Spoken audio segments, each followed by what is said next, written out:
Ваша поддержка нас тоже очень поддерживает. Зейнең маскировка шелтәре уру цехында махсус хәрби операциядан ялга кайткан хәрбидән дә кадерлерәк кунак юктыр.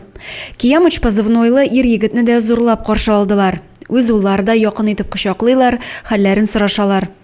Некоторые весь свой отпуск каждый день заходят, некоторые 2 раза зайдут. Но каждый свой отпуск, да, ребята заходят к нам. Мы прямо их ждем.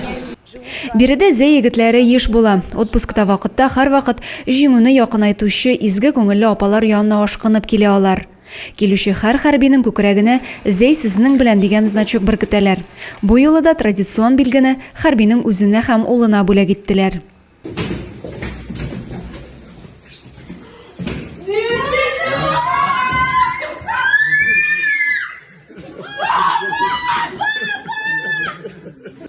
Бу кадрларда хәрбинең гаиләсе янына кайту мизгелләре. Ул беркемгә хәбәр итмичә, якыннарына сюрприз ясарга уйлаган. 2 кызы, улы, кадерле тормыш иптәше шатлыктан елашалар. Я очень рад, что живой, пришел домой. Меня тут ждут, любят. Тепла очень много. Не хватает сильно тепла, любви не хватает там.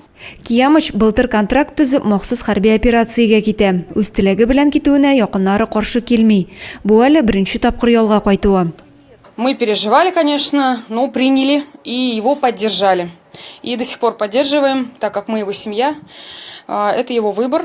Он очень хотел отслужить в армии, это его мечта. И как бы хорошее направление для его сына. Сын видит в своем отце гордость. Әлегә хәрби җылы өендә янәшәсендә кадерле гаиләсе, якыннары. Бик тиздән янәдән бурычын үтәргә ул ватан алдына басачак. Адилә Борханова, Александр Тимофеев, Максим Майоров, Зәй хәбәрләре.